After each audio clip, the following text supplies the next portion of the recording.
Оно остановилось прямо перед ним, по-настоящему напугав его. 10 лет спустя он вырос и работает в компании гражданской безопасности. Этот инспектор ему не доверяет, но он хочет, чтобы инспектор перестал отвлекаться и перешел к главному. Он ведет его на 4-й этаж. Он слышал сообщения о монстрах, но такие полицейские, как он, не могут войти внутрь, пока не прибудет служба гражданской безопасности. Он беспокоится о своем напарнике, потому что служба гражданской безопасности всегда работает парами. Но он только сейчас вспомнил, что потерял своего напарника по дороге. Прибыв на место происшествия, инспектор услышал, что 2 человека нарушили приказ и вошли внутрь. Поэтому Сатоми выбивает дверь и врывается внутрь, чтобы увидеть человека в маске. 2 солдат уже мертвы. Он думает, что этот человек на их стороне, но на самом деле именно он убил этих 2 инспекторов, поэтому он бросается в атаку. О людях, приходящих извне, заботятся все. Он бросается вперед, чтобы ударить человека по голове. Но несмотря на то, что его голова повернулась почти на 180 градусов, он все еще может вернуть ее в нормальное положение. Затем он должен уйти и дать ему понять, что именно он уничтожит этот мир. Он должен позволить цели сбежать и велит инспектору навести порядок и оцепить территорию. Тем временем напарница Сатоми, Инджу, искала его повсюду, когда встретила раненого мужчину. Маленькая девочка знает, что его укусило чудовище, поэтому она хочет, чтобы он сказал свои последние слова. Затем он превращается в паука и стреляет уэбом в Анджу, а затем пинает ее прочь. Сатоми и инспектор прибывают и открывают по нему огонь. Но обычные пули бесполезны, только черные пули, изготовленные из специального металла, могут предотвратить их регенерацию. В этот момент возвращается Инджу и разнесет паука на куски. Маленькая девочка подбегает, чтобы обнять Сатоми, и дает инспектору понять, что они с Сатоми пара. Но инспектор понимает, что маленькая девочка – проклятое дитя. Они оба помнят, что пришло время скидок в супермаркете, и убегают 1 числа. Инспектору остается навести порядок в этом беспорядке. Он знает, что такие дети, как евреи, рождены для борьбы с монстрами. Таким людям, как Сатоми, поручено контролировать способности этих детей, и они – надежда человечества. Затем он возвращается, чтобы встретиться со своим председателем Касарой. Ей очень хочется отругать его за то, что он вспомнил только о скидке в супермаркете и забыл получить оплату от полиции. Когда я перезваниваю, они отказываются платить, и в результате он приносит 2 упаковки бобовых ростков. Она считает, что управлять компанией сложно из-за такого сотрудника, как он. В этом месяце им обоим снова придется голодать. Кисара до сих пор нигде не нашла источник инфекции, и никто его не видел, так что ей придется продолжить расследование.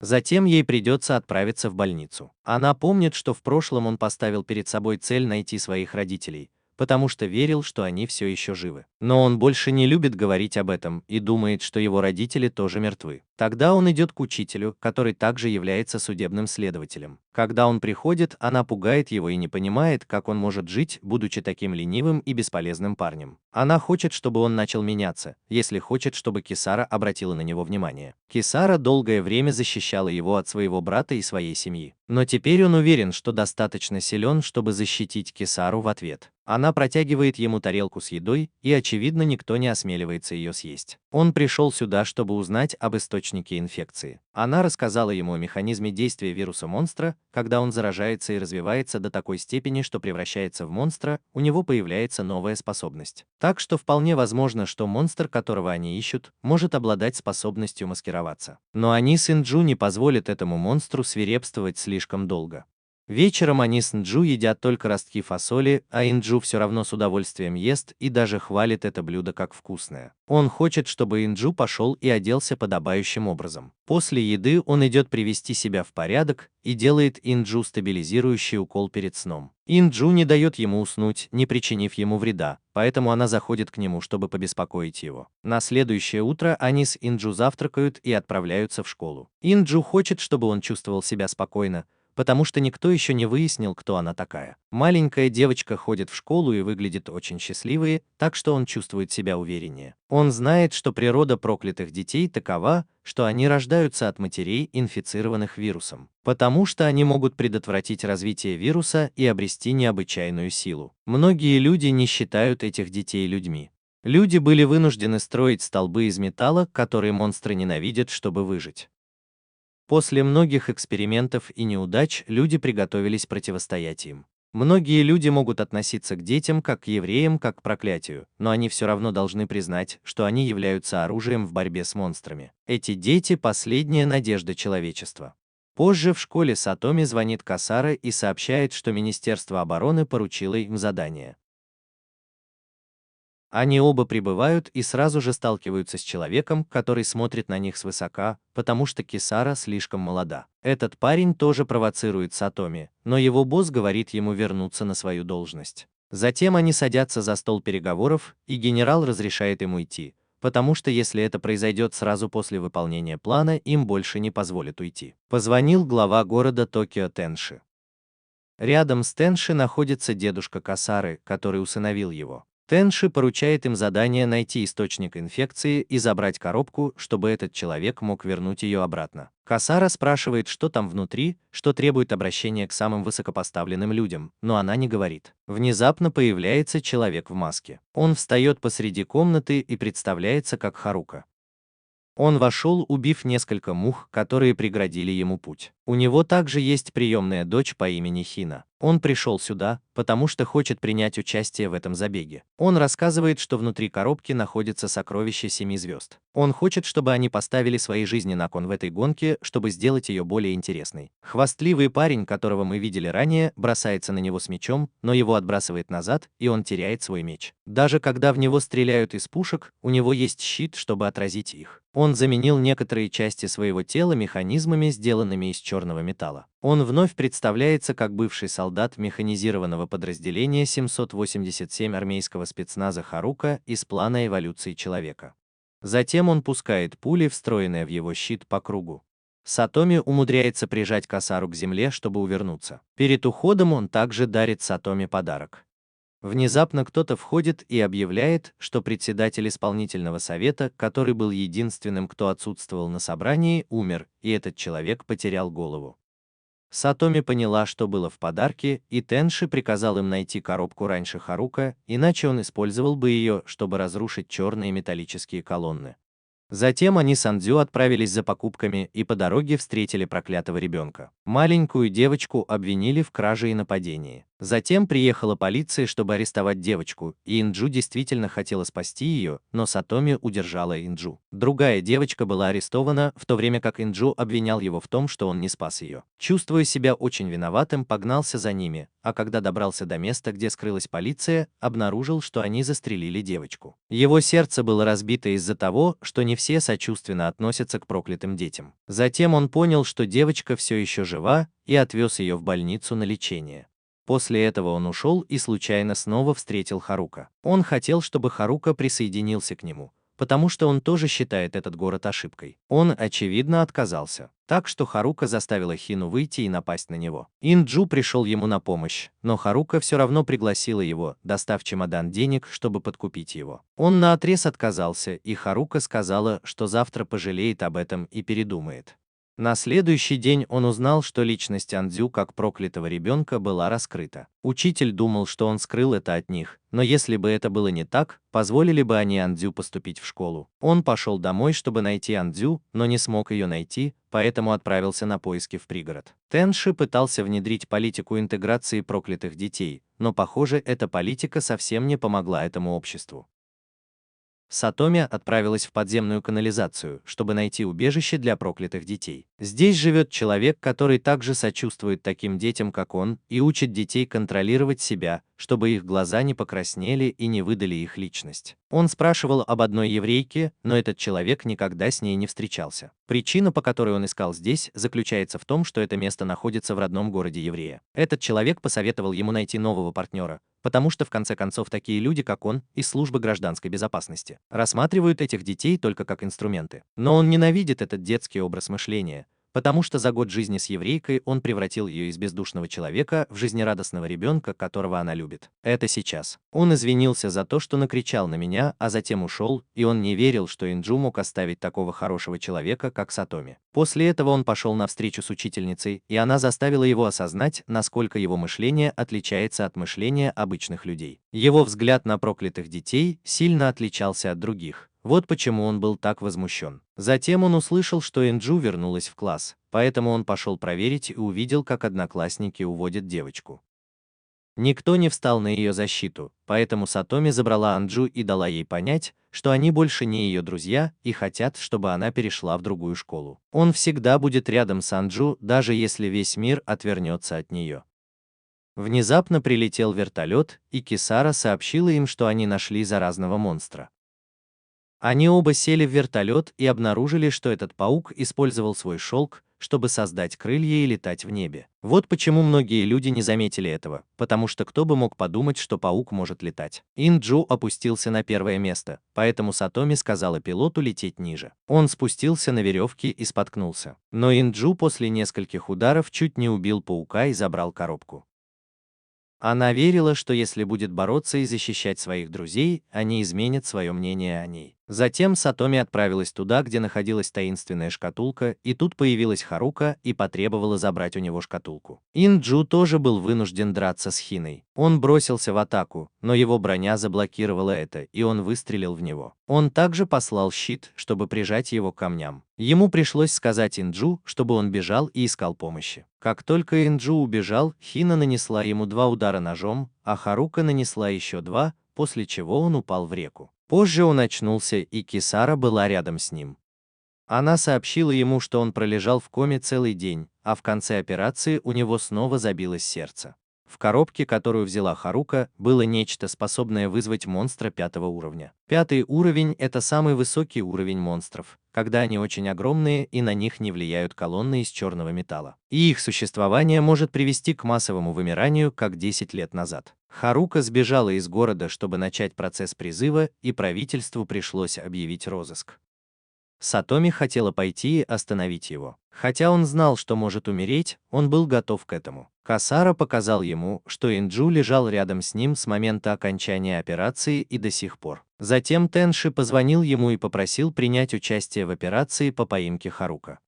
Причину он, конечно же, знал сам. Затем он ответил, что будет участвовать, и учитель принес ему оборудование и несколько пузырьков с лекарствами, чтобы он мог использовать их в случае необходимости. Он вспомнил, как она модифицировала его тело 10 лет назад. Она знала, что это непростительно, но он никогда не обижался на нее. Потом он снова встретился с ней в Иудее и отправился с ней в путь. Они вдвоем вместе с другими парами покинули город на вертолете и были сброшены в лес. После некоторого перемещения Сатоми и Инджу столкнулись с монстром 4-го уровня, и им пришлось убегать от него. Они оба временно спустились со скалы, чтобы избежать столкновения. Через некоторое время они обнаружили старый дом, в котором горел свет, поэтому они постепенно зашли внутрь, чтобы проверить, и встретили внутри маленькую девочку. Он узнал в девочке напарницу парня, который доставил ему неприятности на собрании. Заметив, что девочка ранена, он попросил Инджу посторожить снаружи, пока он будет ее перевязывать. Девочку звали Кайо, а ее напарника Сяодзинь. Девочка и Сяодзинь расстались после встречи с большим монстром. Кё неосознанно использовал разрывные пули, из-за чего их Сяодзинь разлучили. Они также расправились с несколькими парами по пути, потому что Сяодзинь боялась, что кто-то другой украдет награду. Кё очень завидовал Инджу, потому что Инджу жил с таким добрым человеком, как он. Хотя Кёу приходилось убивать людей, она верила, что скоро привыкнет к этому. Но он напомнил девочке, что убивать людей – это очень страшно, а когда привыкаешь, становится еще страшнее. Он показался ей очень добрым, но в то же время очень загадочным и пугающим. Кайо признала, что то, что он сказал, было правдой. Он помог ей понять чувства, которых она никогда раньше не испытывала. Внезапно позвонил Сяодзинь и сообщил, что он нашел Харука. Всем троим пришлось идти вместе, и по дороге Као задержался и передал Сяодзинь Сатоми. Она позаботится о тех, кто последует за ними. Он побежал туда и увидел, что Сяодзинь и многие другие были убиты. Харука тоже раскрыла себя, и Касара был уверен, что он победит. Потому что много лет назад, когда погибли ее родители, Сатоми потеряла руку, ногу и глаз, защищая ее. А теперь тебе удалось пробить броню Харука. Он сразу же представился как бывший армейский спецназовец из механизированного подразделения 787 армии США. План эволюции человека. Харука почувствовала себя по-настоящему живой и сражалась еще яростнее. Тогда двое взрослых сражались с двумя детьми. Он все еще хотел, чтобы он присоединился к нему, но тот неоднократно отказывался, поэтому он нацелился на еврея, заставив его броситься защищать ее и принять от него смертельный удар. Он думал, что умрет там, но воспользовался ампулами, которые дал тебе учитель. Это дало бы ему способности к регенерации, как у монстра, но использовать это означало согласиться стать проклятым человеком. Он без колебаний ввел это и получил силу. Он восстановился и ударил Хину, отправив ее в полет. Он также пробил защиту Харука, сбив с него маску и отправив его падать прямо в море. Его сигнал пропал, но плохая новость заключалась в том, что был вызван монстр 5-го уровня. Однако у Кисары был план.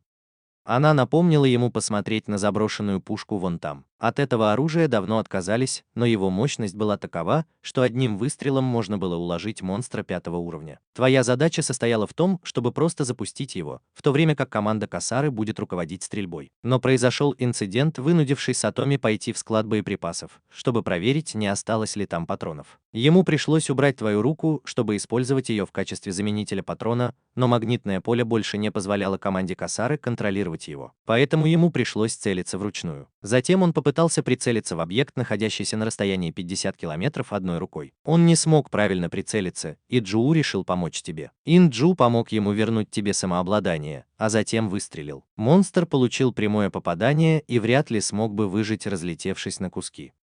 После этого Инджу заснул внутри пистолета, а сам отправился на поиски Кои. Он обнаружил, что девочка серьезно ранена. Она спросила о своем напарнике, и он солгал, что с ним все в порядке. Девочка собиралась превратиться в монстра, поэтому она хотела, чтобы он помог ей умереть, оставаясь человеком. Она видела в нем единственного друга, который у нее был. И она посоветовала ему, если он когда-нибудь заблудится в будущем, направиться к свету.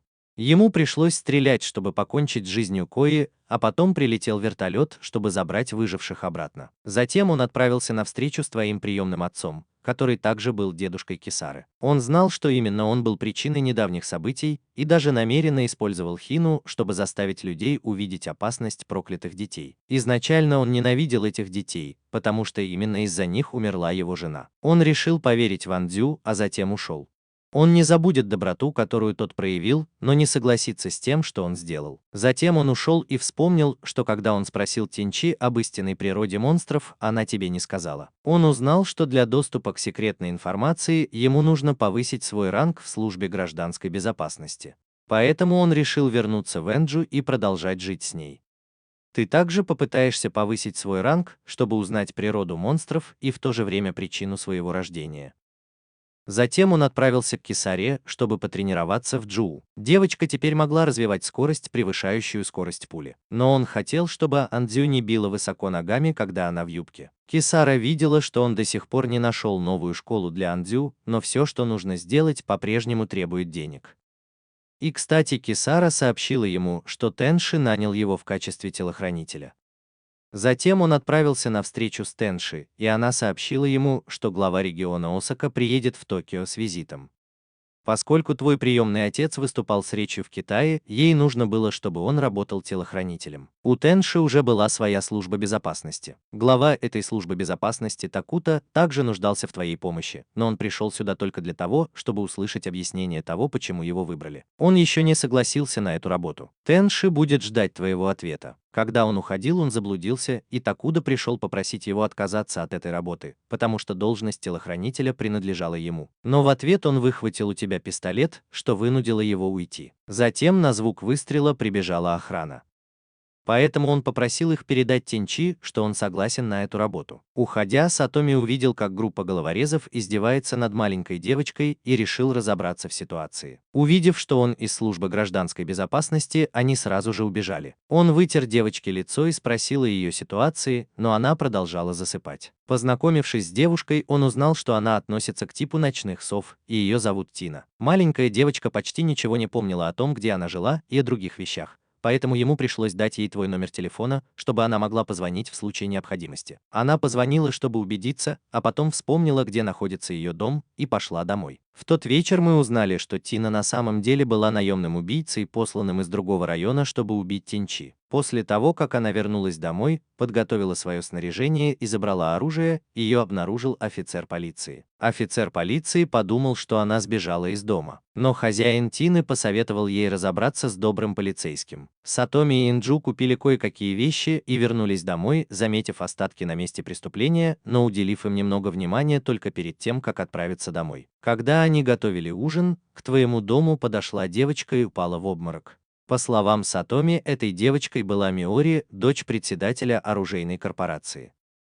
Касара тоже пришла и попросила его приготовить для нее еду, а потом она тоже упала в обморок. Он попросил Инджу присмотреть за этими двумя девочками, потому что они ненавидели друг друга, и если их отпустить, то возникнут проблемы. Когда двух девочек накормили, они начали спорить друг с другом. Касара обвинила Миори в том, что она халявщица и слишком много болтает. В то время как Миори рассказала о том, что компания ее семьи предоставила Сатоми так много патронов для свободного использования, при условии, что он должен присутствовать при ней в школу и, возможно, в будущем стану зятем ее семьи. Если бы он оказался в такой ситуации, чью сторону он бы выбрал? С одной стороны, богатая молодая леди с неоспоримым происхождением, а с другой стороны, красивая девушка со всеми удобствами, также из уважаемой семьи, но предпочитающая независимость.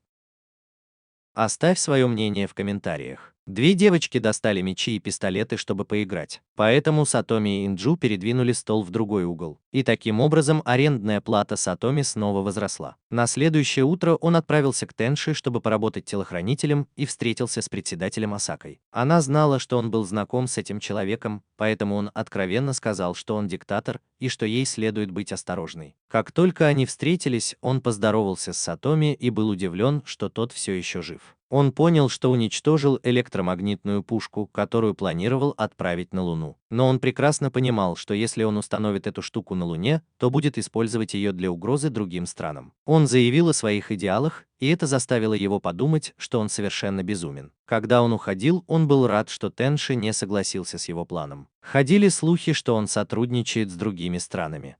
Он использовал японский блэк-металл для обмена на деньги и оружие из других стран. У Тенши было желание объединить регионы Японии. Но сейчас в этой ситуации она беспокоилась, что сюда пришлют много людей, чтобы убить ее. И она знала, что это эгоистично. Но она надеялась работать с ним долгое время, потому что сейчас очень немногие люди могли бы дать ей такое чувство надежности, как ты. Потом Инджу проснулась и сказала, что у нее плохое предчувствие. После этого ему пришлось выглянуть в окно. Появилась вспышка света, и он сразу же заставил Тенши пригнуться. В него влетела пуля, заставив его вытащить ее из машины. Прилетела еще одна пуля, и евреи встали, чтобы преградить ей путь и позволить другим телохранителям отвезти Тенчи в безопасное место. Он не знал, кто стрелял, но они уже ушли. Тина была тем убийцей, и она не знала, кто ей помешал. На следующее утро он снова пошел на встречу с Тиной и купил для нее еды. Он не знал, кто был тот человек, с которым он встречался прошлой ночью. Хотя он и навел справки о подозрительных личностях, никаких зацепок обнаружено не было. Затем он увидел, как Тина посыпала чем-то свою еду, чтобы оставаться начеку. Но она не могла есть самостоятельно, поэтому он быстро накормил ее. Маленькой девочке действительно нравился Сатоми, потому что он очень хорошо к ней относился. Прошло много времени с тех пор, как она испытывала радость от тебя. Затем ее позвал хозяин, и она убежала. Хозяин сообщил ей, что следующей целью будет Касара. Затем он вернулся в школу, чтобы встретиться с Миори. Касара хотела напасть, потому что не могла оставить его наедине с Миори. Но его тут же затащили внутрь, и если Касара сломает дверь, ей придется выплатить компенсацию. Он зашел, чтобы встретиться с Миори, и у нее была информация о вчерашнем инциденте. Судя по ракурсу, она определила местонахождение убийцы. И он попросил ее разобраться с председателем Осакой. Она все еще хотела, чтобы он перешел на работу в ее компанию и была готова предложить тебе свое тело. Кари пришлось вмешаться, чтобы прервать его. Миори подлила масло в огонь, из-за чего он не знал, как объяснить, потому что Кара была известна своим упрямством. Он рассказал об этом учительнице, и она рассмеялась, потому что он действительно был довольно привлекательным и галантным, но сексуально слабым до такой степени, что не осмеливался сделать девушку своей собственностью. Причина, по которой она позвонила ему, заключалась в том, что он достиг достаточного ранга, чтобы получить какую-то информацию. Она была председателем проекта «Эволюция человека». И в этом проекте участвовали 4 страны. поскольку в то время проект был довольно сложным, и они обнаружили, что проклятые дети обладают более сильными боевыми способностями. Они позволили механизированным солдатам того времени стать партнерами проклятых детей, чтобы сражаться вместе. Большинство механизированных солдат имели высокие звания, так что если бы он захотел узнать о твоем прошлом, он мог бы столкнуться с противниками, такими же сильными, как Харука. Твоя работа была выполнена. Поэтому учитель сказал ему идти домой и успокоить Касару первую, так как у нее все еще были дела в Иудее. Тина в это время услышала, как ее учитель дал дополнительную информацию о том, что под началом Кары работают два офицера гражданской безопасности, просто услышав имя Иудеи. Она уронила телефон, и ее учитель повесил трубку. Затем она пошла в офис Кары, чтобы открыть стрельбу. Она спряталась, а затем выбежала, чтобы вырезать пистолет. Но Тина все равно контратаковала ее и задушила. Она позвала Сатоми по имени, заставив маленькую девочку заколебаться. Сатоми бросилась в атаку, и девочка была очень шокирована, увидев Сатоми здесь. Тина выстрелила, чтобы прогнать Сатоми, но он удержал ее и позволил Касаре разрезать пол. Тина быстро убежала, а Касару отвезли в больницу на диализ, потому что ее почки долгое время были нестабильны. Он хотел, чтобы ей как можно скорее сделали операцию на почках, но не было средств. Она кое-чему научилась у Миори и решила позволить ему держать ее за руку. Но внезапно Андзю начала лапать ее. Существовала вероятность, что недавнее нападение и покушение на Тенши были связаны, поэтому им пришлось взять на себя ответственность за то, что они позволили Тине сбежать. Он также задавался вопросом о том, что учитель сказал Инджу. Инджу мало что понял, потому что речь шла о физике и тому подобном. Кисара хотела, чтобы он остановил Тину, и он бы обязательно это сделал, независимо от того, сказала она об этом или нет. Тогда ему снова пришлось пойти с Тенши. Он хотел, чтобы она была в безопасности, потому что был уверен, что за всем этим стоит председатель Осака. Но она все еще притворялась наивной ради мира, но она была готова принять результат. Затем они прибыли на место встречи, но снова подверглись нападению, так что Сатоми пришлось отражать пули, и она была ранена. Он увез ее, так как пули все еще продолжали стрелять, поэтому ему пришлось сказать водителю, чтобы тот заехал в гараж. Он отпустил Инджу, чтобы разобраться с Тиной. Он верил, что Инджу будет в безопасности. Но Тинчи пришла сообщить ему, что она только что навела справки о Тине и узнала, что Тина – механизированный солдат высокого уровня, так что Анджу, конечно же, не сможет победить ее. Но когда он только что позвонил Инджу, ответила именно Тина. Затем он отправился в больницу, и врач сказал, что состояние Инджу стабильное, но он пробудет в коме еще 2 дня. Он слышал, как Кисара сказала, что у Тенши завтра вечером еще 3-я встреча. Затем он вспомнил, когда прибыл на место происшествия, и узнал, что в Инджу стреляли с 4 разных сторон, а 3 пулемета были уничтожены. Затем он вернулся домой и не знал, что делать. Возможно, ему стоит уволиться с работы, потому что и Касара, и Андзю были ранены, и он не смог победить Тину. Затем он снова встретил Такуда и хотел, чтобы тот составил фальшивый план, в то время как он сам разберется с Тенши и защитит его. Затем он пошел на встречу с учительницей и попросил ее использовать свои знания о мини-самолетах, чтобы помочь ему сразиться с Тиной. Потому что он хотел работать над повышением твоего ранга и учиться о тайнах этого мира. Затем он ушел и позвонил Миори, чтобы поехать к ней на тренировку. У него был механический глаз, который помогал ему быстрее обрабатывать информацию. Но результаты показали, что твоя текущая скорость по сравнению с Тиной составляет всего 1/6 от ее скорости. Плохая ночь, Тина планировала покушение. Но маленькая девочка заметила, что позиция казалась подозрительно очевидной специально. Затем Тина ушла, надеясь, что Сатоми не придет. Но затем суровая реальность столкнула их с Тиной лицом к лицу. Он бы попытался победить Тину любой ценой. Затем он издалека увернулся от пуль и бросился в здание, чтобы спрятаться. Он увидел беспилотный летательный аппарат и сбил его. Миори позвонила, чтобы сообщить ему об этих дистанционно управляемых пулеметах. Его обнаружили, и оружие было направлено на тебя, что вынудило его спрятаться. Миори сообщила, что вокруг 3 зданий было установлено в общей сложности 5 пушек. Тина, скорее всего, находилась в среднем здании. Он поднялся на верхний этаж, когда столкнулся с 2 беспилотными летательными аппаратами. Как только они просканировали тебя, он сбил их всех. Он поднялся на крышу и обнаружил там Тину.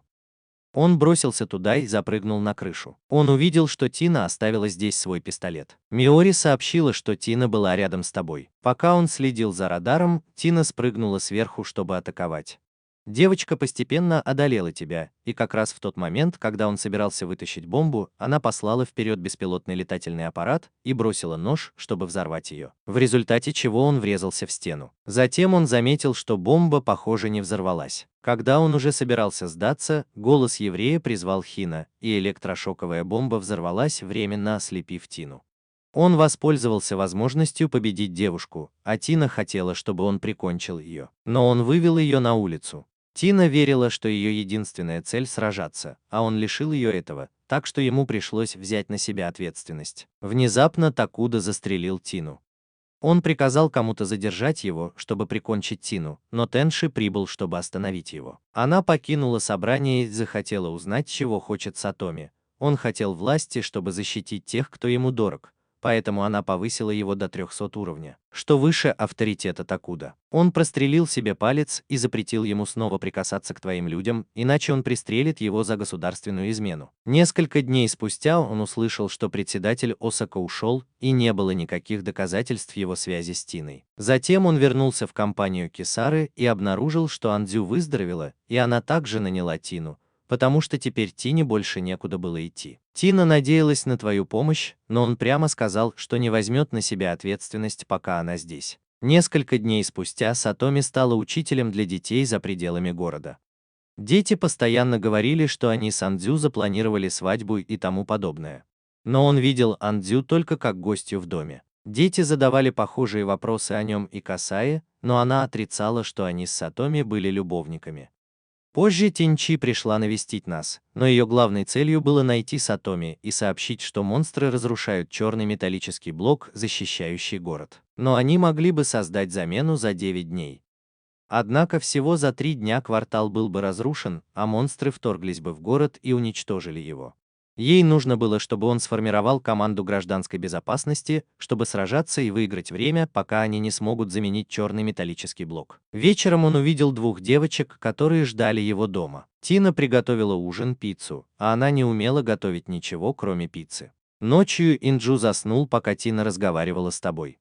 Она знала о надвигающейся угрозе городу и решила последовать за ним, чтобы сражаться. Он еще не знал, как бороться с монстрами, так что ему, вероятно, придется нанять больше людей.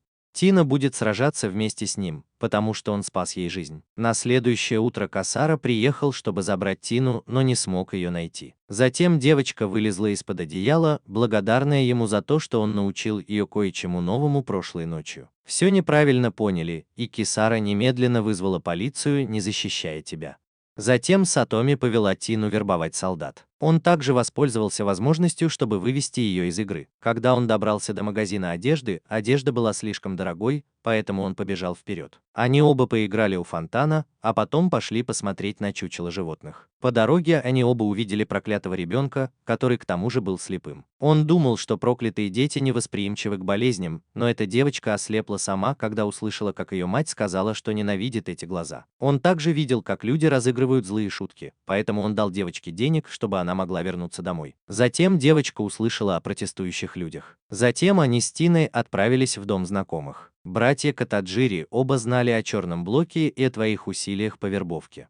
Но старший брат потребовал плату. Если речь шла просто о повышении в звании и некоторых других вещах, в этом не было необходимости. Поэтому он хотел, чтобы они сражались за тебя, но они служили только тем, кто сильнее их. Так что они вчетвером отправились на задний двор потренироваться в драках. Сатоми была слишком легкой добычей. Он заметил, что вокруг было обвязано много проволочных канатов. Тина постоянно уворачивалась и точно знала, где находятся проволочные канаты. Младший брат бросился на нее, но она удержала тросы, чтобы удержать его. Она признала, что эти 2 брата были сильными, потому что могли бросить вызов такому высокому уровню, как она. Затем он повел Тину знакомиться с твоим учителем. Потому что Тина слышала о ней, но никогда не имела возможности встретиться. Вы оба зашли внутрь, но еще не познакомились с учительницей. Пока вы осматривали комнату, она внезапно бросилась к Тине и схватила ее за руку. Оказалось, что она уже очень давно ничего не ела. Она заметила Тина и подумала, что его вот-вот посадят в тюрьму на длительный срок, но он никого не похищал. Тина тоже доверяла тебе. Так что учитель придумал кучу извращенных вещей, которые он сделал. Тина начала сомневаться, но он посоветовал ей не слушать. Учитель также упомянул, что на днях к нему приходил Шум. Тина спрашивала о Шуме, и Сатоми объяснила, что он был старше тебя, когда изучал боевые искусства. Шума был настолько силен, что он никогда не смог бы победить его, но он внезапно покинул дадзё без всякой причины. Тина знала, что скоро на нее начнут охотиться, поэтому она подумывала о том, чтобы покинуть компанию Касары. Но они оба назвали Тину идиоткой, потому что Сатоми была не настолько слаба, чтобы заставлять ее волноваться. Поскольку Тина не испытывала к ним ненависти, никаких проблем вообще не возникло. Затем Тина уснула, и учитель заметил, что Инджеф и Тина действительно были еще маленькими. Но проклятые дети скоро будут поражены вирусом и умрут. Если ты хочешь изменить мир, тебе придется стать политиком. Но он был уверен, что есть много способов изменить мир, и один из них — уничтожить всех монстров. Учительница рассмеялась, услышав это, потому что он действительно отличался от нее. У него была очень чистая душа. Затем учительница открыла некоторые секретные документы, чтобы он мог их увидеть. Информация, которая предположительно была удалена, все еще была здесь, но кто-то заблокировал ее, чтобы никто не мог получить к ней доступ. Внезапно ему позвонила Касара и попросила немедленно посмотреть новости. Тот факт, что черный металлический блок постепенно становился белым, был обнаружен прессой. Они объявили об этом всему городу, и Тенши пришлось провести пресс-конференцию, чтобы прояснить ситуацию. Люди спрашивали ее о том, знала ли она, что металлический блок скоро изменит цвет и потеряет свой эффект, но не объявляла об этом. Старший брат Катаджири считал, что Тенши жалко из-за того, что на нее обрушилась волна критики.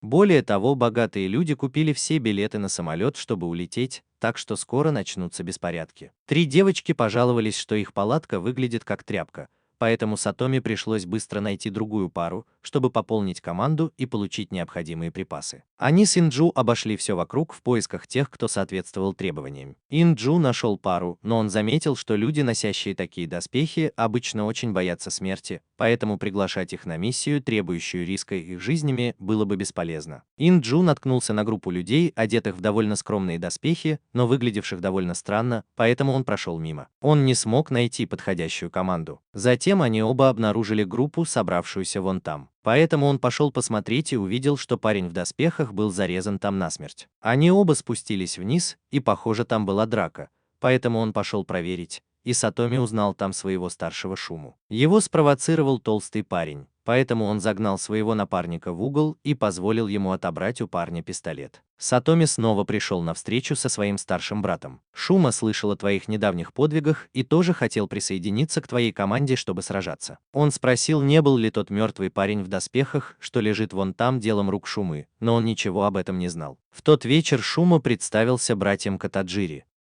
Его напарником был Фьюз, который был похож на кота. Причина, по которой она носила эту шляпу, заключалась в том, чтобы скрыть свои кошачьи уши. Сейчас в их группе было всего 6 человек, но Сатоми хотела, чтобы в группе было до 10 человек, потому что 10 было бы легче поддерживать друг друга. Неожиданно появилась Кара, и она захотела встретиться с Тиной.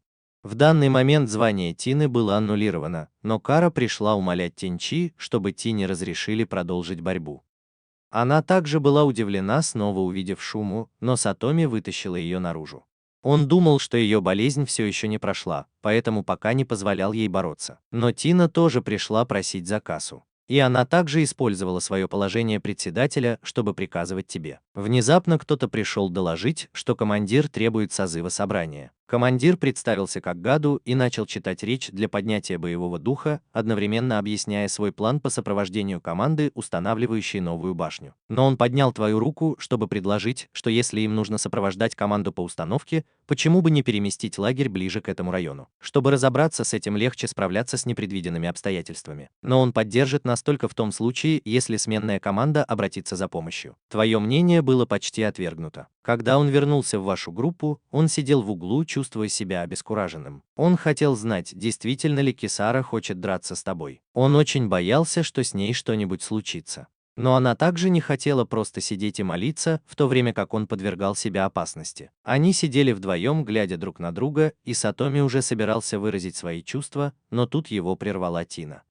Остальные тоже последовали его примеру и подумали, что они оба ведут себя романтично в разгар этой ситуации. Затем Сатоми снова представился целой группе. Он поблагодарил всех за то, что они вложили в него свои силы для восстановления Black Metal блока. Инджу подумал, что теперь, когда группа почти сформировалась, они могли бы произнести лозунг, чтобы поднять боевой дух. На следующее утро они с Кисарой снова отправились учить детей. Он хотел, чтобы весь класс написал на бумаге свои мечты о будущем. Никто не мог придумать, что написать. Сатоми подумала, что это может помочь им немного забыть о напряжении, вызванном металлическим оружием. Дядя также поблагодарил их обоих за то, что они пришли преподавать в это напряженное время. Затем Инджу подняла свою работу и пожелала стать женой Сатоми. Тина также представила свою работу с аналогичным пожеланием. Время вышло, поэтому он попросил весь класс представить свои работы, но никто так и не закончил. Поэтому он спросил Касару, сколько у него осталось денег, и решил взять весь класс на экскурсию.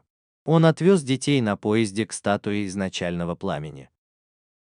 В прошлом на город дважды нападали монстры, и после победы во второй битве эта статуя была установлена во знаменование победы и в память о тех, кто пожертвовал собой. Дети слышали о фестивале памяти, который ежегодно проводится в городе, и беспокоились, что они не доживут до этого праздника. Но причина, по которой он привез детей сюда, заключалась в том, чтобы побудить их поверить в то, что он и правительство смогут защитить их. Он и Касара также будут бороться за защиту ваших учеников. Так вот, дети внезапно собрались и решили принять вас. Они все решили, что в будущем станут вашими женами. Инджу и Тина обняли его, чтобы заявить, что он принадлежит только им. Но другие тоже бросились обнимать Сатоми. Той ночью, когда все легли спать, Касара пришел, чтобы найти Сатоми, и захотел прогуляться с ним.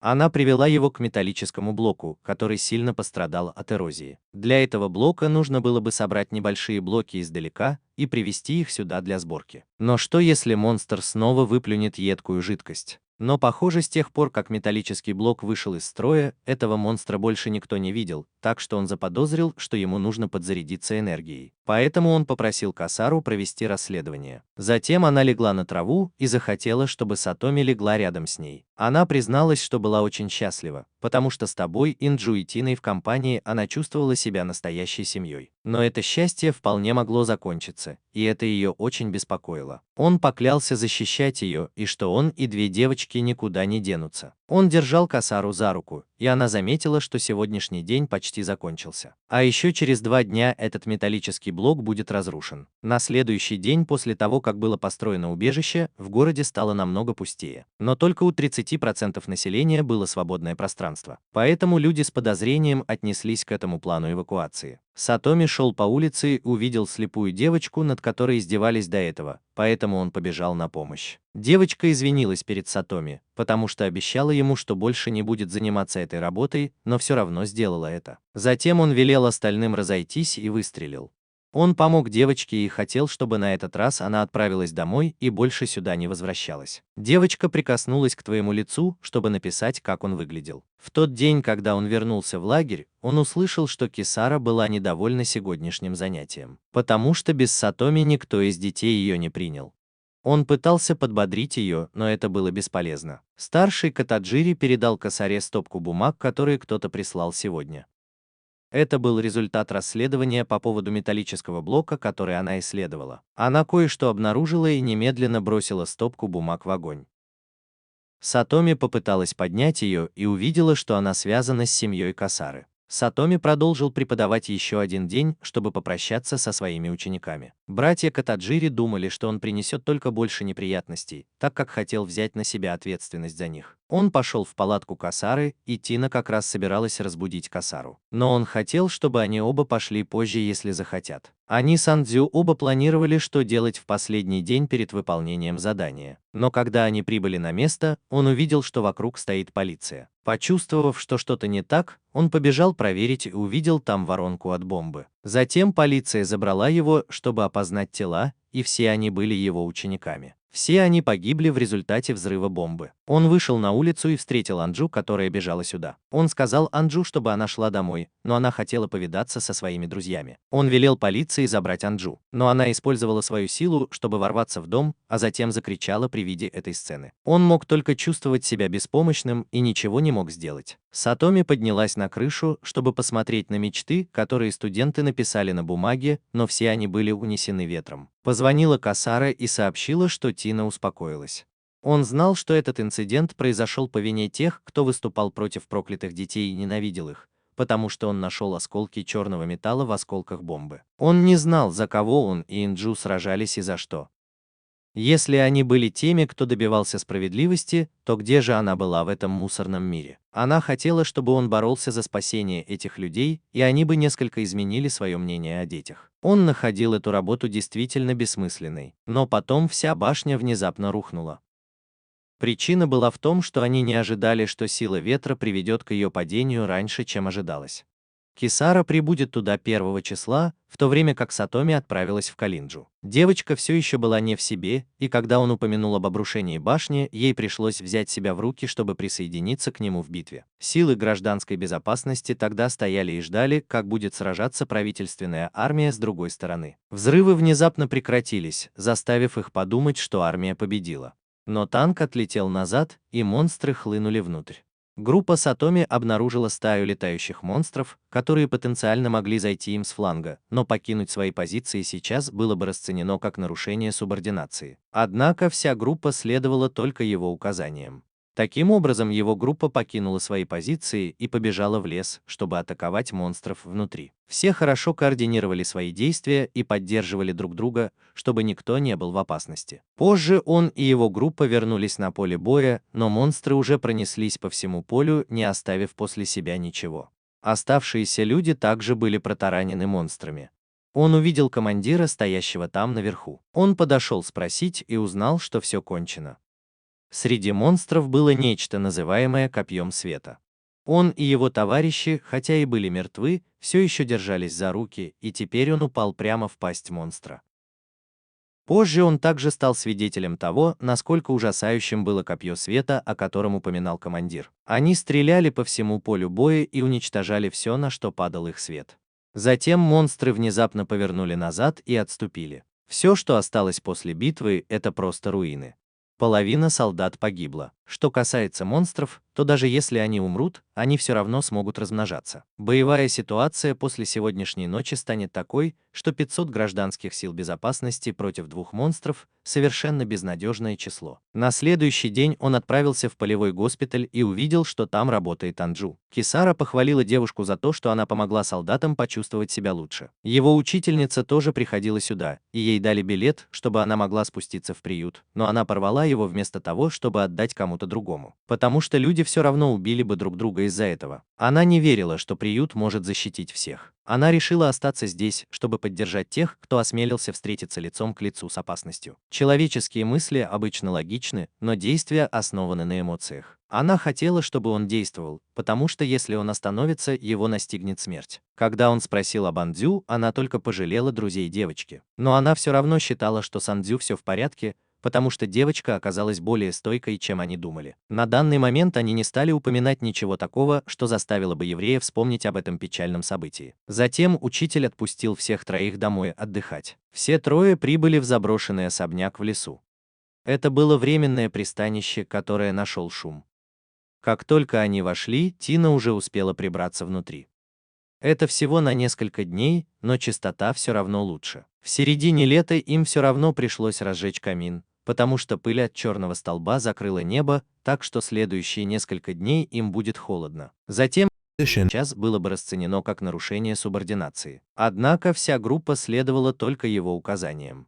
Таким образом, его группа покинула свои позиции и побежала в лес, чтобы атаковать монстров внутри. Все хорошо координировали свои действия и поддерживали друг друга, чтобы никто не был в опасности. Позже он и его группа вернулись на поле боя, но монстры уже пронеслись по всему полю, не оставив после себя ничего. Оставшиеся люди также были протаранены монстрами. Он увидел командира, стоящего там наверху. Он подошел спросить и узнал, что все кончено. Среди монстров было нечто, называемое Копьем Света. Он и его товарищи, хотя и были мертвы, все еще держались за руки, и теперь он упал прямо в пасть монстра. Позже он также стал свидетелем того, насколько ужасающим было копье света, о котором упоминал командир. Они стреляли по всему полю боя и уничтожали все, на что падал их свет. Затем монстры внезапно повернули назад и отступили. Все, что осталось после битвы, это просто руины. Половина солдат погибла. Что касается монстров, то даже если они умрут, они все равно смогут размножаться. Боевая ситуация после сегодняшней ночи станет такой, что 500 гражданских сил безопасности против 2 монстров – совершенно безнадежное число. На следующий день он отправился в полевой госпиталь и увидел, что там работает Анджу. Кисара похвалила девушку за то, что она помогла солдатам почувствовать себя лучше. Его учительница тоже приходила сюда, и ей дали билет, чтобы она могла спуститься в приют, но она порвала его вместо того, чтобы отдать кому-то другому. Потому что люди все равно убили бы друг друга из-за этого. Она не верила, что приют может защитить всех. Она решила остаться здесь, чтобы поддержать тех, кто осмелился встретиться лицом к лицу с опасностью. Человеческие мысли обычно логичны, но действия основаны на эмоциях. Она хотела, чтобы он действовал, потому что если он остановится, его настигнет смерть. Когда он спросил об Андзю, она только пожалела друзей девочки. Но она все равно считала, что с Андзю все в порядке, потому что девочка оказалась более стойкой, чем они думали. На данный момент они не стали упоминать ничего такого, что заставило бы еврея вспомнить об этом печальном событии. Затем учитель отпустил всех 3 домой отдыхать. Все 3 прибыли в заброшенный особняк в лесу. Это было временное пристанище, которое нашел шум. Как только они вошли, Тина уже успела прибраться внутри. Это всего на несколько дней, но чистота все равно лучше. В середине лета им все равно пришлось разжечь камин, потому что пыль от черного столба закрыла небо, так что следующие несколько дней им будет холодно. Затем вся группа уселась за стол, чтобы поесть и выпить с удовольствием, как одна семья. Они не знали, почему монстр из прошлого раза отступил. Кисара тоже позвала его, сказав, что им нужно кое-что обсудить. Речь шла о пациентах, пострадавших от копья света. Большинство из них были глухими и слепыми, что очень напоминало симптомы отравления ртутью. Тина также видела монстра 4-го уровня, который, по словам Касары, был способен стрелять ртутью, но она не смогла передать изображение. Внезапно к Сатоме подошел солдат и сказал ему встретиться с командиром Гаду. Он потерял ногу в бою и спросил его, как чувствует себя его сын в последние минуты жизни. Он мог только солгать, что этот человек сражался очень храбро. Он чувствовал, что совершил большую ошибку, позволив своему сыну вступить в службу гражданской безопасности. Он узнал секрет о большом монстре во время битвы. Он знал, что большой монстр выделяет вещество под названием феромон, которое заставляет окружающих монстров концентрироваться на нем. А его ранение заставило все стада отступить, так что им нужно было только убить этого большого монстра, и монстры распадутся на части. Но он знал, что это существо бессмертно, потому что он пытался разрезать его мозг или поразить сердце, но оно все равно могло восстановиться. Он также знал о том, что тот, кто стрелял копьем света, был не менее опасен, чем тот, что побольше. Они оба были похожи на короля и королеву, поэтому, чтобы победить, им нужно было победить обоих. Но он только сейчас упомянул, что он и ваша группа покинули вашу позицию по собственному желанию. Хотя он и объяснил, что отправился разбираться с тыловой группой, приказы остаются приказами. Он решил распустить вашу группу и казнить себя в качестве примера. Когда он оказал сопротивление, его товарищ сбил его с ног. И его способ расправы состоял в том, чтобы заставить его проникнуть к монстрам и расправиться с королевой. В свою очередь, он не стал бы наказывать твою команду. Ему пришлось вернуться, чтобы собрать твои вещи и тихо уйти. Кисара заметила, что он уходит, но он не хотел, чтобы она последовала за ним. Она хотела убежать с тобой, но где еще можно было спрятаться? Ему пришлось идти одному, и по дороге на него напала стая собак. Он выстрелил из твоего ружья, чтобы убить нескольких, и убежал, но они утащили его в реку. Он цеплялся за скалу, но его окружили на берегу. Но внезапно они отвернулись, а когда вернулись, все они были мертвы. Он снова встретил Харука и Хину. Он был еще жив и пришел тебе на помощь. Он все еще относился к нему настороженно, поэтому напомнил, что дал ему лекарства и бинты для лечения твоих ран. Он спросил, что он делает, и он рассказал ему о том, что собирается убивать монстров. Он видел, как монстр стрелял в ртуть, которую он искал, потому что наблюдал за вчерашней битвой. Причина, по которой он не участвовал, заключалась в том, что ему не нужен был мир. Причина, по которой он носил маску, заключалась в том, что никто не хотел видеть его лица. Если бы они это сделали, этот человек пожалел бы об этом. Он знал, что люди завидовали его могуществу. И он также завидовал твоей счастливой жизни. Поэтому он решил научить тебя, что такое настоящая радость. Он был уверен, что ему придется встать на его сторону. На следующее утро он снова встретил Харука и рассказал ей, где находится та королева. Он пошел и последовал за ней, потому что тоже хотел встретиться с этим монстром. Они втроем нашли логово монстра. Харука указала на того, кого он видел, отметив, что его конечности были дегенерированы, поэтому ему понадобятся другие монстры, чтобы помочь ему питаться и передвигаться. Изначально Сатоми планировала взорвать его взрывчаткой, но твой рюкзак унесло течением реки. Харука хотела войти внутрь и разобраться с этим, используя свои механические части тела, но одного его было бы недостаточно, поэтому ему понадобилась помощь Сатоми. Они оба бросились вперед и нанесли мощные удары, заставив монстра закричать от боли. Он успел сделать только один выстрел, прежде чем полностью рухнул. Маленькие монстры были встревожены и в беспорядке разбежались по округе. У Сатоми возникли осложнения из-за ран, и его протаранили, но Хина пришла ему на помощь. Они втроем спрятались в углу и обнаружили, что старший тоже был в этой группе и убегал. Он побежал доложить Тинчи, чтобы тот выслал самолеты, потому что он расправился с королевой. Она послала самолеты, чтобы обстрелять монстров ракетами. Это сбило самолеты. Король, несмотря на то, что его голова была разбита, все еще был бессмертен, как и сказал Гаду. Битва после этого снова была жестокой, и когда он вернулся в лагерь, большая его часть лежала в руинах. Но Андзю все еще был в порядке и бросился обнимать его, потому что остался один. Он также снова встретил Касару, и она сообщила ему, что он будет новым командиром, так как Гаду пожертвовал собой. Он пошел посмотреть на тело Гаду и честно сказал, что не испытывает к нему ненависти. Люди там внизу доставляли Харука неприятности, потому что он избил нескольких человек в лагере, но он просто ответил на их вызов. Хина хотела подраться с Инджу, но младшая сестра Катаджири удержала ее. Сатоми подумала, что сейчас не время спорить, но им следует подумать о том, как победить монстров. Харука решила внимательно понаблюдать за твоими лидерскими способностями. Позже он снова встретил Шуму и спросил, где его напарница Мидори, после чего их отвезли в лазарет. Девочка была ранена, когда помогала кому-то другому. Яд лишил ее способности чувствовать, и скорость ее эрозии скоро превысит предупреждающий уровень. Харука хотела, чтобы он сам покончил с жизнью Мидори. Затем он навестил Мидори и послушал, как она рассказывает о своей жизни. Маленькая девочка также заметила, что у Касары был довольно сильный разрушительный запах, и она легко могла заблудиться в темноте. Но если Сатоми станет лидером, она поверит, что с Кисарой все будет в порядке. Мидори извинилась и ушла в туалет.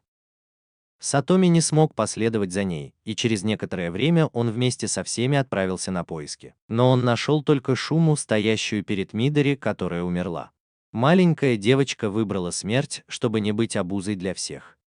Шума сказал, что они с Мидори были очень похожи, и на самом деле он не уходил из дадзё, а был исключен. Из-за того, что он усовершенствовал боевое искусство, теперь оно больше подходит для работы в сфере гражданской безопасности, чем для продолжения занятий в дадзё. Сатоми хотел извиниться, но Шума считал, что вина лежит на монстрах. Поэтому, если он хочет что-то сделать, он должен уничтожить этого короля монстров для него. Шума поддерживал его дух и хотел, чтобы Сатоми преуспел. На следующее утро он надел форму командира и отправился на встречу с другими сотрудниками гражданской безопасности. Они не хотели, чтобы он был командиром, и хотели сбежать, поэтому он отступил и ударил одного из них ножом, чтобы подчеркнуть свою точку зрения. Когда они нанесли ответный удар, Харука заблокировала его. Он заявил, что если кто-то попытается сопротивляться или убежать, он проткнет их всех, потому что он не был таким, как все. Добрый, как Гаду. Когда Касара усомнился в его действиях, он заявил, что все боятся монстров, поэтому он должен был заставить их бояться его больше, чем они боялись монстров. Хотя он и знал, что никому не понравится, в то время ему это было не нужно. Кисара останется на его стороне, даже если другие будут против. Соратник Гаду думал, что он становится диктатором. Но он верил, что не может быть таким, как Гаду, потому что два предыдущих поражения были из-за него. Когда маленькая девочка пригрозила проткнуть его, Шума остановил ее. Он хотел, чтобы девочка сотрудничала с ним. Она не служила двум господам, но Шуме нужно было только ее содействие в предстоящей битве. Затем прибыло много вертолетов, и их владельцем была Миори. Сатоми позвала ее сюда в качестве стратега, потому что теперь никто, кроме семьи Миори, не хотел им помогать. Она знала, что через полдня прибудет орда короля монстров, и она принесла бомбу, которая могла бы полностью уничтожить этого монстра. Но было обязательно проделать дыру в теле монстра и бросить туда бомбу, а затем подождать, пока она восстановится, прежде чем взорваться. И единственным человеком, который мог пробить эту броню, была Сатоми. Миори предложила перенести их лагерь в другое место, и местом, куда они переехали, была статуя изначального пламени. Когда они прибыли, все были готовы приветствовать монстра. Сатоми увидела еврея, одиноко стоящего вон там, и маленькая девочка вспомнила, как здесь собирались друзья Сатоми. Он совсем забыл, что, приведя сюда еврея, она вспомнит о боли. Он пытался внушить ей, что настанет время, когда она сама решит, спасать этот мир или нет. Но сейчас им нужно было сохранить его существующим. Команда Сатоми теперь официально состояла из 10 человек, и монстр тоже был готов пуститься в разгул. А помнит ли он телохранителя Такуда, которому Сатоми прострелила руку и уехала? Теперь он вернулся, чтобы отомстить. У армии Сатоми оставалось всего 10 минут до прибытия орды монстров, но они все еще не могли увидеть их издалека. И внезапно они появились и приблизились как буря. Либо они будут уничтожены, либо монстры. Внезапно здесь появилось много фонарей. Сатоми получила телефонный звонок от Тенши и узнала, что это ее рук дело. В этих фонарях была надежда людей, поэтому она верила, что у Сатоми будет больше мотивации бороться. Сатоми думала, что это должно быть и есть светлая сторона человечества. Пришло время начинать операцию. Поэтому Сатоми приказала всем войскам открыть огонь. Летающие монстры в небе были постепенно оттеснены огнем людей. Когда они поредели, Сатоми перешла ко второму шагу, бросившись вперед, чтобы атаковать. Его один за другим блокировали большие монстры, но его друзья всегда были рядом, чтобы помочь ему справиться с ними. Начиная с Кисары и заканчивая братьями Катаджири, Шумой и, наконец, Харука. Они успешно расчистили ему путь к монстру-боссу. Сатоми и Инджу бросились к нему вместе. Монстр тоже стрелял шипами, чтобы защититься, но Сатоми пронзила их всех насквозь. Он проделал дыру в его теле, вставил бомбу и убежал в пределах Иудеи. Но пока он вел обратный отсчет, Миори сообщила, что бомба неисправна и для ее срабатывания требуется толчок. Он знал, что ему нужно делать, поэтому попрощался с Инджу и поблагодарил ее за прошедший год. Маленькая девочка отказалась, так что от удара она потеряла сознание. Он снова попытался приблизиться к монстру, но в него плеснули кислотой, повредив ногу. Он был беспомощен и больше ничего не мог сделать. Поэтому Шума пришел на помощь. Он решил взять на себя работу Сатоми, потому что его техника могла повлиять на внутренности монстра, и это тоже было ересью, так что ему пришлось похоронить это самому. Затем ворвался Шума и нанес удар, который активировал бомбу и утащил монстра за собой. Когда Сатоми пришла в сознание, единственное, что осталось, это воронка от бомбы. Шума пожертвовал собой, чтобы оттащить монстра подальше. Маленькие монстры тоже бежали из города. Металлические блоки уже перевезли для восстановления, но Кисара и Сатоми вернулись в додзё.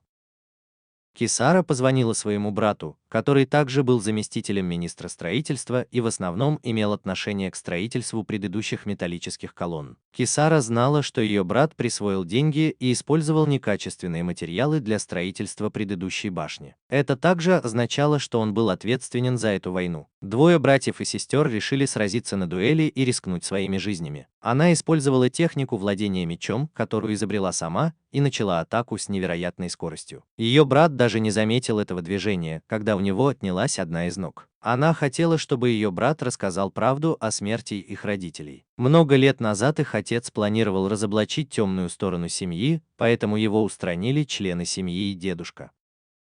Монстры, бродящие по городу, не были случайным совпадением. Она в гневе ушла и велела Сатоми закрыть дверь. Она сообщила ему, что ее предыдущее движение состояло из 2 ударов и было направлено не только на ногу. Ее брат, находившийся внутри, был разрезан пополам. Сатоми услышала крик, вернулась, чтобы проверить, и стала свидетельницей ужасной сцены. Кисара считала, что ее чувство справедливости теперь утрачено. Она осознала это и решила превратиться в демона, чтобы противостоять другим демонам в своей семье. Это будет ее местью. Сатоми сказала двум девочкам, что в будущем ему, возможно, придется считать Кисару своим врагом. Несколько дней спустя Тенши провел пресс-конференцию, чтобы сообщить всему населению, что теперь все под контролем и приняты законы для более надежной защиты